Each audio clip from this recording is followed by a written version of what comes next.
Hello and welcome. Now in this video we are gonna learn a really great thing that you need to understand, guys, to keep your code clean and follow the best practice. Okay, so the previous lectures were about putting the views inside our screen, and we learned how to add views from the palette window to our application. Now in this video we are going to talk about the best practices of adding the views.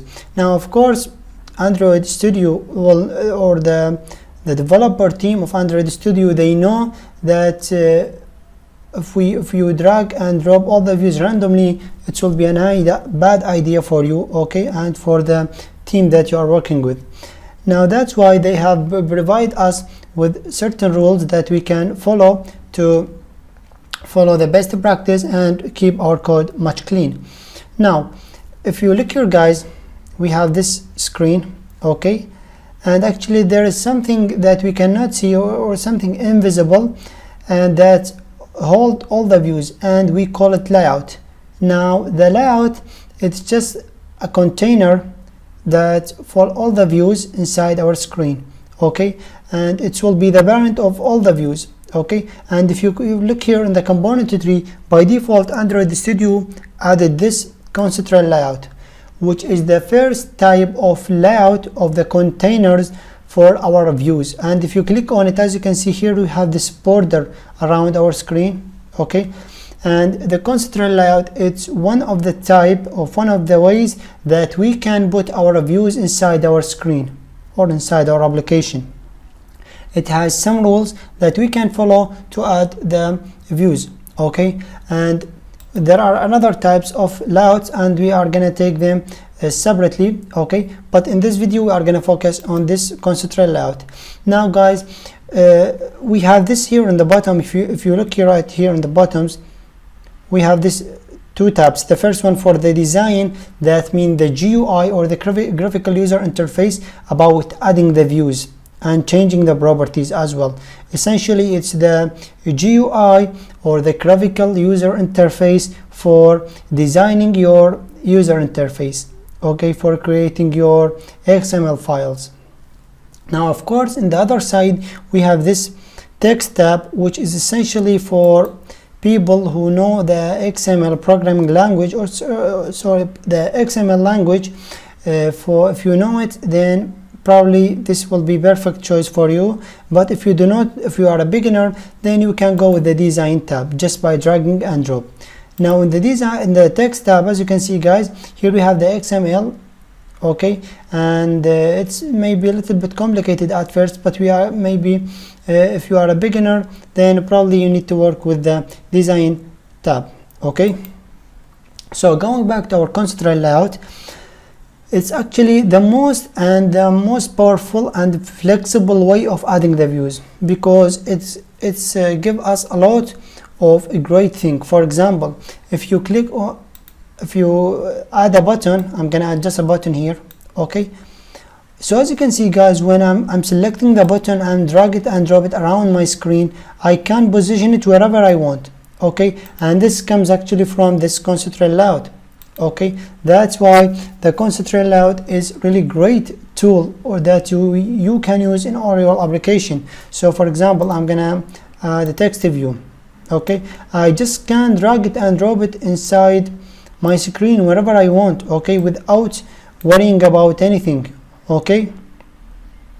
And let's drag another button, add it right here. So as you can see, we can either add it vertically or horizontally, there is no matter, just by dragging it and drop them, okay. And this is actually one of the power of the concentrate layout, okay, which is essentially give you the ability to add views with a flexible way wherever you want them, which is actually not allowed by other type of layouts, and we are going to take them in the next videos. So guys, my point here is, whenever you see the concentrate layout, that means you have the ability to drag and drop all these stuff around the screen, okay. And it's really great. And if you click on any button, it's actually, you can see these dots around the views, okay. So I'm gonna zoom in a little bit, Okay, so as you can see, we have these dots from all sides, and if you click on them and drag them, for example, I'm gonna click on this top dot, I'm gonna drag it all the way to this button. Okay, so as you can see, what's gonna happen, that means this button will be always below this one, okay, with space between them. Okay, and we can do another from the side. Okay, that means this button will be always to the right of this one or to the left of this one. Okay, so this is all these features and this stuff actually come from this conceptual layout. And if you click for example to this button, and I'm gonna drag it all the way here and from the other side as well, what it's gonna do is gonna center it for me. It will center it always in the screen, on the center of the screen. So, and also it will stay on the bottom of this button. Okay, this is actually something that you can do with all the views, but my point here is to focus on the things that conceptual layout give us. Okay, so as you can see, it's give us really flexible way of positioning elements and control them.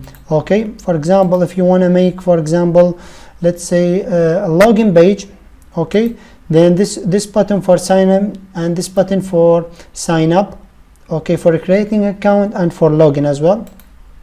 So maybe wondering, you maybe need to create something like this. So these buttons will be always here, okay, and the first one should be to the left or the second one. So this is really great way of adding the views, okay, with the flexible with the constraint layout. Of course it has more features, but we are going to talk to them in more advanced lectures. Okay, but my point here, when you see the constraint layout, that means you have the ability to just drag and drop the elements inside your screen. Of course we can design a great layout using the conceptual layout, but maybe we are not going to do it in this video. This video is just for knowing the types of the layouts that we can use. So that was our first type of layout in Android Studio, which is the conceptual layout.